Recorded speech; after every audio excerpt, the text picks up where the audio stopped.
14. Idleness and revolution. According to Proverbs 19:15, slothfulness casteth into a deep sleep, and an idle soul shall suffer hunger. The comment of Dean and Taylor Taswell is very revealing of the implications of this text. Quote, slothfulness casteth into a deep sleep, quote, causes deep sleep to fall upon a man, end quote. The word for quote-unquote sleep, tordema, is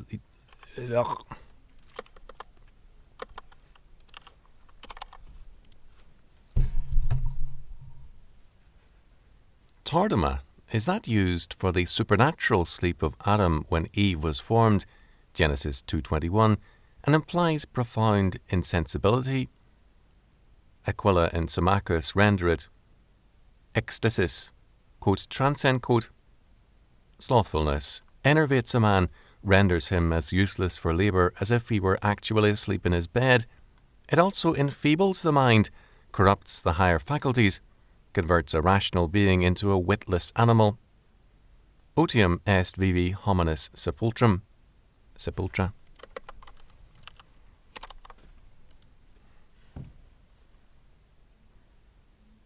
Otium est vivi hominis sepulchra, quote, idleness is a living man's tomb. An idle soul shall suffer hunger. The Septuagint here renders, quote, cowardice holdeth fast the effeminate, and the soul of the idle shall hunger. The meaning thus is clear.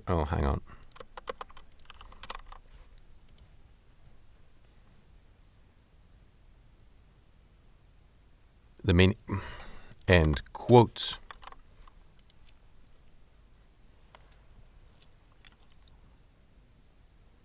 End quote. The meaning thus is clear.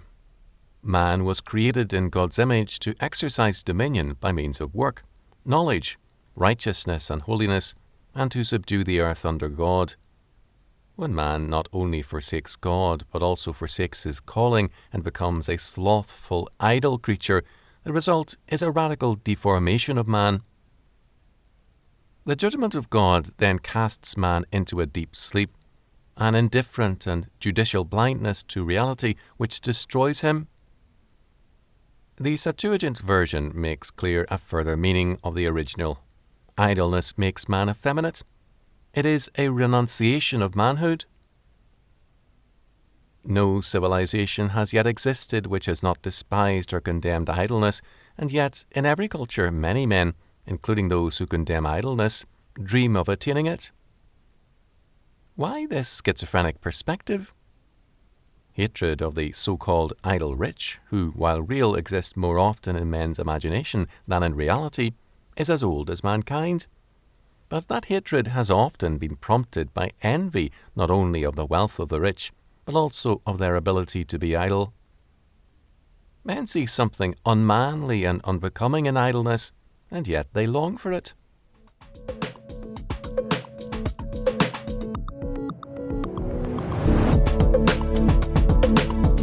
Hello, this is Nathan. Thanks for joining me in the booth. I really hope you're enjoying the live streams and videos. To find out more about this narration project, or to make a donation, go to nathanteacher.com. Thanks.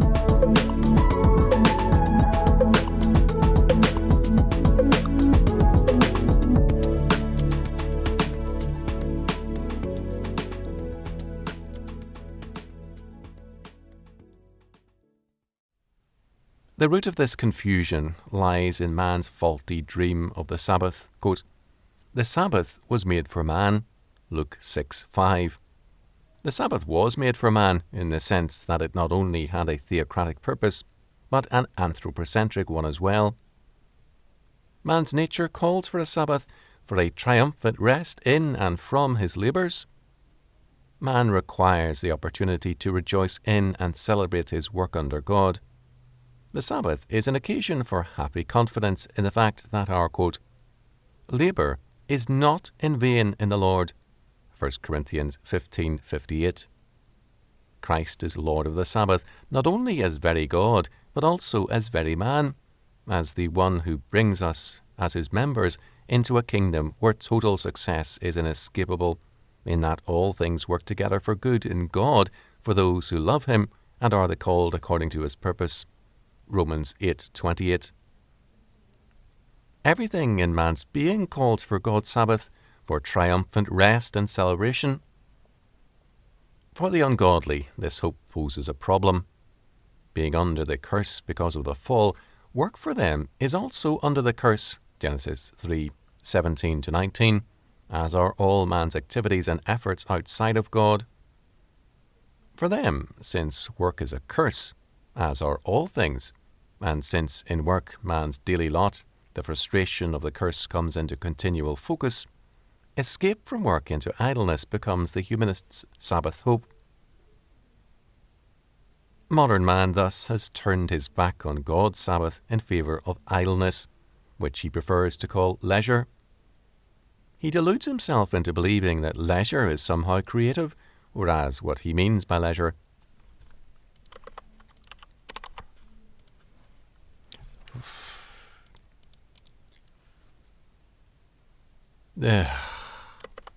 almost not quite.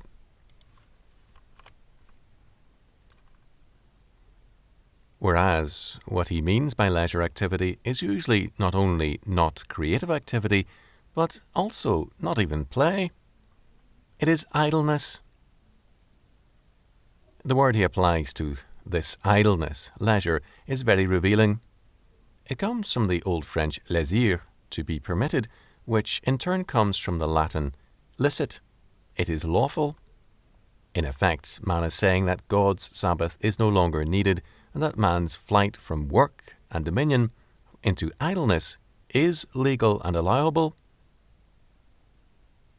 One of the many differences between the Sabbath and modern leisure of idleness is that the Sabbath requires a community rejoicing in God's salvation and government, whereas leisure is inevitably solitary.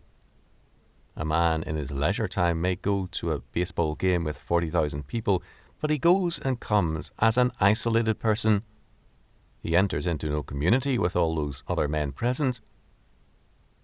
A man who goes to worship God with 30 people, or who reads scripture and rests with his family, does so as an individual in community or corporate life.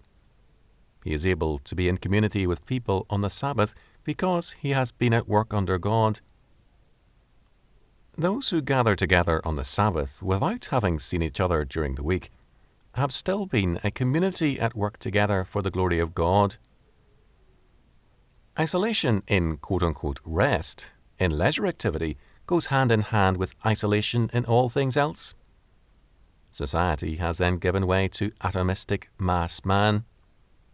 Mass man has nothing in common with those crowding around him except proximity.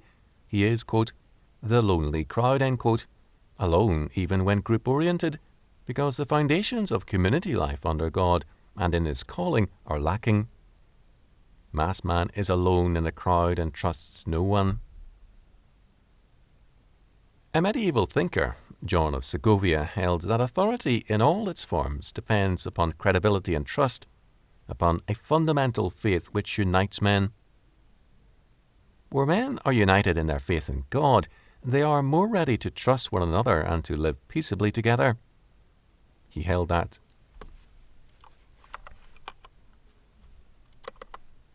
I see.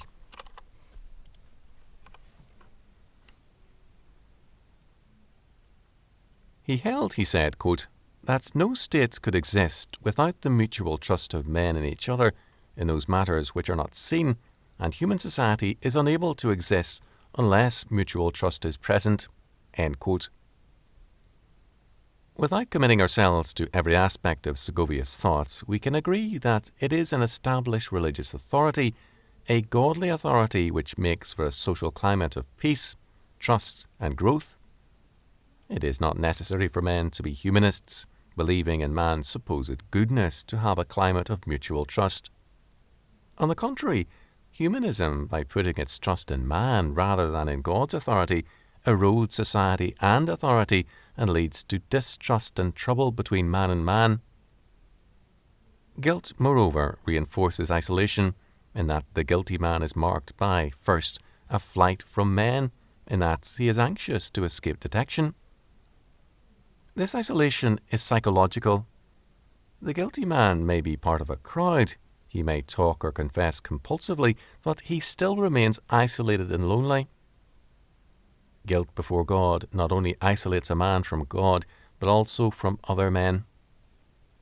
Second, guilt paralyzes the ability of man to work effectively, so that it aggravates his discontent with life, himself, and all things.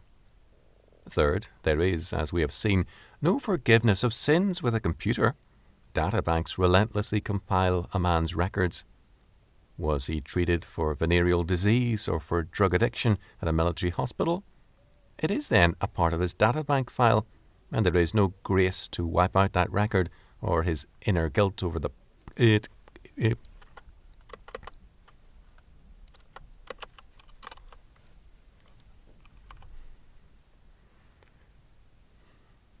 or his inner guilt over his past apart from God. Sabbath and paradise are related ideas. Man seeks then in his flight his Sabbath and paradise in idleness. In its modern evolutionary form, primitive man supposedly had this paradise in the days before religion gave him guilt. As one Italian writer on folklore, Giuseppe Cocchiara, has observed, quote, "Before being discovered, the savage was first invented." End quote. The so-called savage in turn believes that he long ago lost a primitive paradise. All sinners hope that this paradise will somehow become available when man is able to be idle and self-indulgent. If only men can be freed for idleness and self-indulgence, then paradise will somehow return. The return to paradise in the humanistic view means the death of history. History is the story of struggle, conflict and progress, but there is no development towards a goal, a basic aspect of history in the anthill and beehive. The anthill and beehive have only economics, a program of work, not history. The humanistic dream of paradise has as a major stage an anthill society, the reduction of society to economics. Increasingly, however, the goal is that beyond this state of economic perfection, there will be a society beyond economics, a world of perfect idleness and delight. Some versions of this hope hold that automation will give birth to this work-free world. Others are not as specific, as witness Henry Miller and others who expect this humanistic utopia to arrive by massive copulation rather than by economics. All this has given humanistic man an ambivalent attitude towards history. Eliade makes some important observations on modern man's interest in history. Quote, hang on, there was a slam there.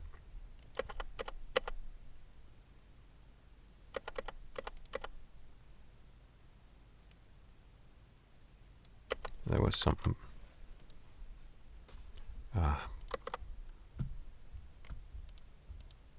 Slamming the doors.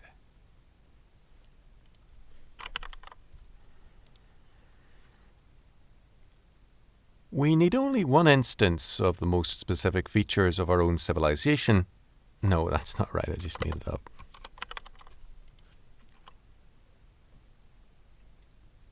We need only instance one of the most specific features of our own civilization, namely the modern man's passionate, almost abnormal interest in history.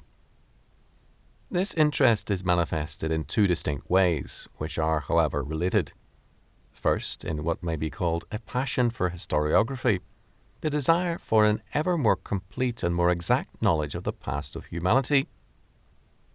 Above all of the past of our Western world, secondly, this interest in history is manifested in contemporary Western philosophy, in the tendency to define man as above all a historical being conditioned and in the end created by history. What is called historicism, historismus, storicissimo,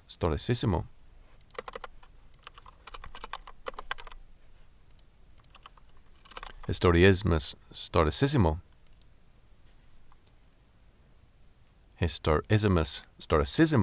as well as Marxism and certain existentialist schools, these are philosophies which, in one sense or another, ascribe fundamental importance to history and to the historic moment.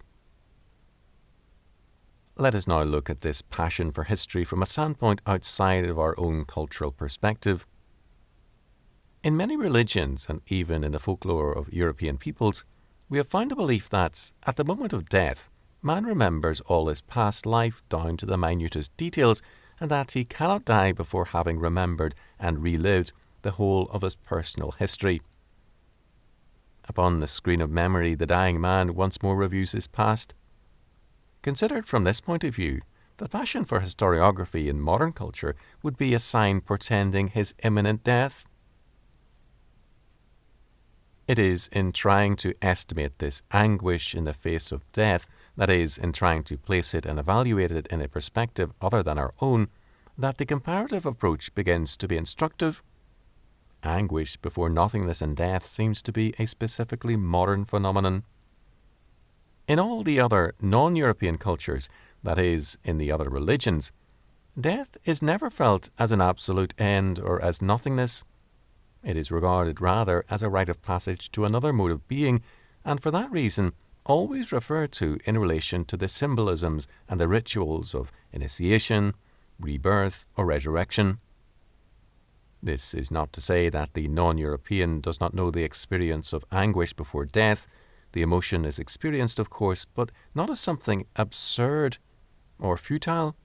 On the contrary, it is accorded the highest value as an experience indispensable to the attainment of a new level of being. Death is the great initiation. But in the modern world, death is emptied of its religious meaning. That is why it is assimilated to nothingness, and before nothingness, modern man is paralyzed. End quote. We can dissent from this brilliant analysis by citing the views of ultimate nothingness in Far Eastern philosophies and religions. In these faiths, take a drink. What do you think? It's a missing leg. I don't normally stink. Come on.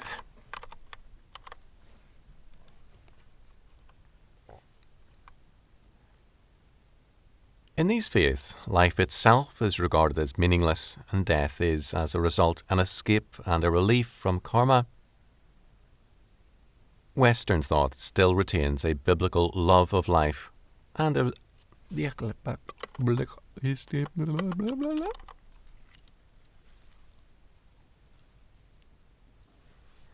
and as a result, death is a threat to it. History, however, is seen by the humanists as a brief and recent episode in the cosmic blindness. History is studied for a clue to provide meaning or escape, and history is also resented because, from a humanistic perspective, it culminates in certain death and a cosmic silence. There is, thus, an intense concern about history and a desire to end history and institute an anti-historical and revolutionary regime which prevents life from moving and disappearing, which attests time into a paradise of idleness. Because history means conflict and struggle towards a goal, it means freedom to pursue or to renounce that goal. It means good and evil, rewards and punishments. Didn't do that right.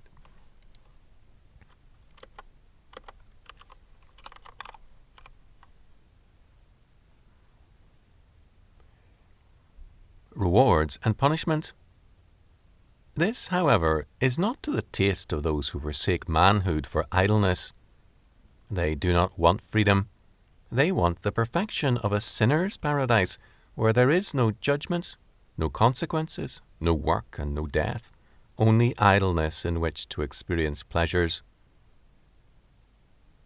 A psychologist, Dr. John H. Flom, gives us his version of this utopia in his Delightism. He declares that, quote, "The world is coming to a beginning," end quote, a new Genesis, the age of delight. It will involve the group enjoyment of sensuality. He provides us with many aphorisms, 1,000 alone in the back of his book, to summarize the wisdom of this new age. Quote, "Good is feeling good. Sex has become safer than ping pong. Pornography inspires delight. The way you smell is as important as what you think." End quote. He prescribes, quote, "orgy therapy," end quote, and fun as a cure for man's ills and as a means to reaching the age of delightism. Because the word love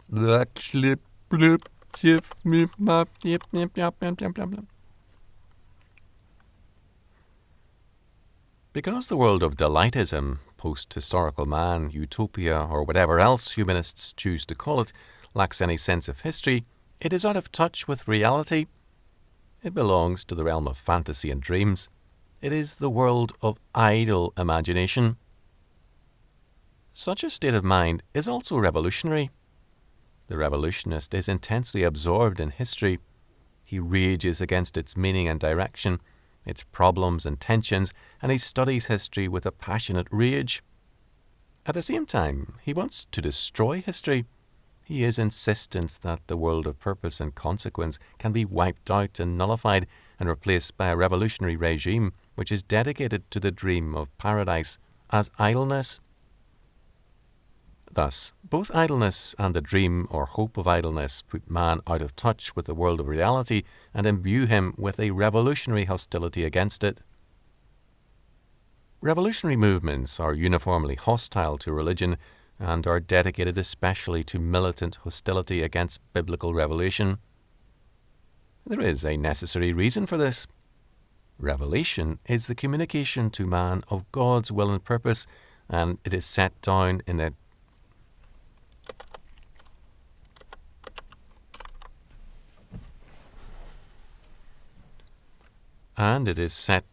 the inscriptured word.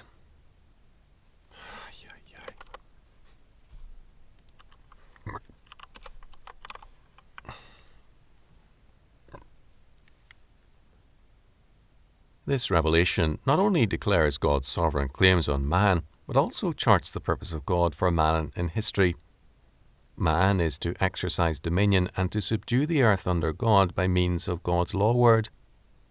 For man to do this means that man must believe that God is, quote, and that he is a rewarder of them that diligently seek him, end quote, Hebrews 11:6. The revolutionist, however, begins by denying God and God's declared meaning of history. The meaning and the rewards are of, by, and for man.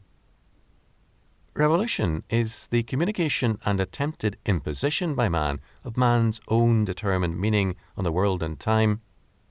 It seeks to arrest history by means of revolution and imposes man's will on a seemingly blind and meaningless flux.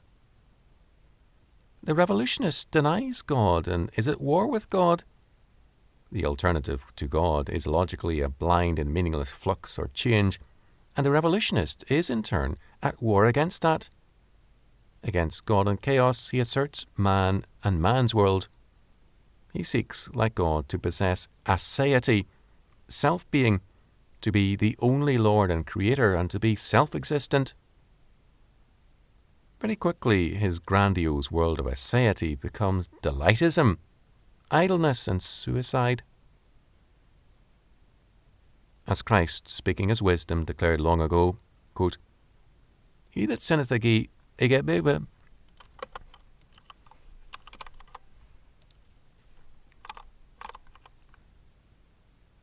he that sinneth against me wrongeth his own soul. All they that hate me love death." Proverbs 8:36. The implication, moreover, of the Septuagint version of Proverbs 19:15 is correct. There is a deeply rooted cowardice and flight from life and idleness. It is an unwillingness to accept life because it has problems. This unwillingness has its roots in the refusal to accept the basic problem, man's sin.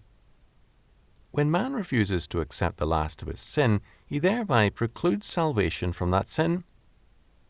By his sin, man was cast out of paradise and separated from God's Sabbath because he had denied the work God had called him to perform. With the calling of a chosen people, the Sabbath was reintroduced into history together with the law and the establishment of a plan of dominion. Man's dreams of a paradise of idleness are futile efforts to re-enter Eden, which in reality became a storming of the gates of hell, where man indeed has idleness and isolation as well. A 17th century English broadside ballad, quote, "An invitation to Lubberland," satirized the dreams of paradise held by the idle. "There's nothing there but holidays, with music out of measure. Who can forbear to speak the praise of such a land of pleasure?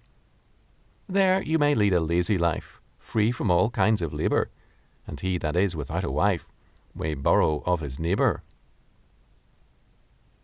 The point is well made. The idle are parasites, and in a real paradise the human parasites have no place. Moreover, Levin is correct in stating that, quote, "The Edenic impulse has been at odds with the utopian impetus. Eden, as a social goal in American life, has led to work. The utopian impulse is a flight from work into parasitism." Levin cited also Thoreau's distaste for the book of a German technocrat, J.E. Etzler's The Paradise Within Reach of All Men, because it offered salvation and paradise by means of labour-saving devices. Thoreau, very much the Puritan at this point, commented, quote, "This is paradise to be regained, and that old and stern decree at length reversed. Men shall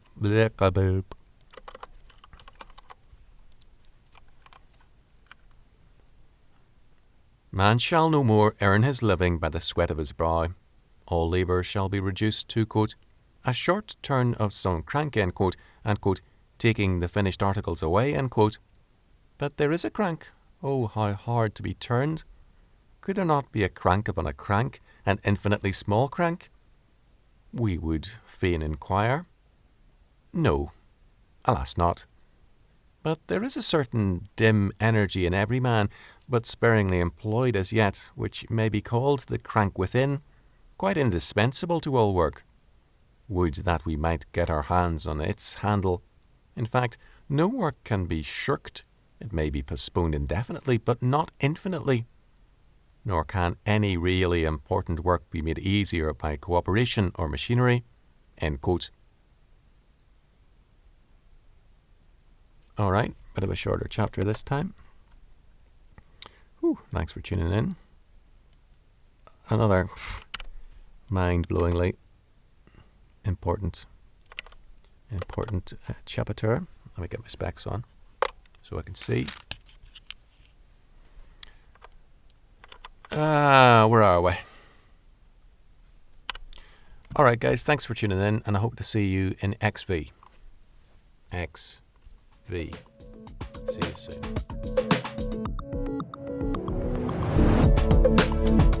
Well done for listening right to the end.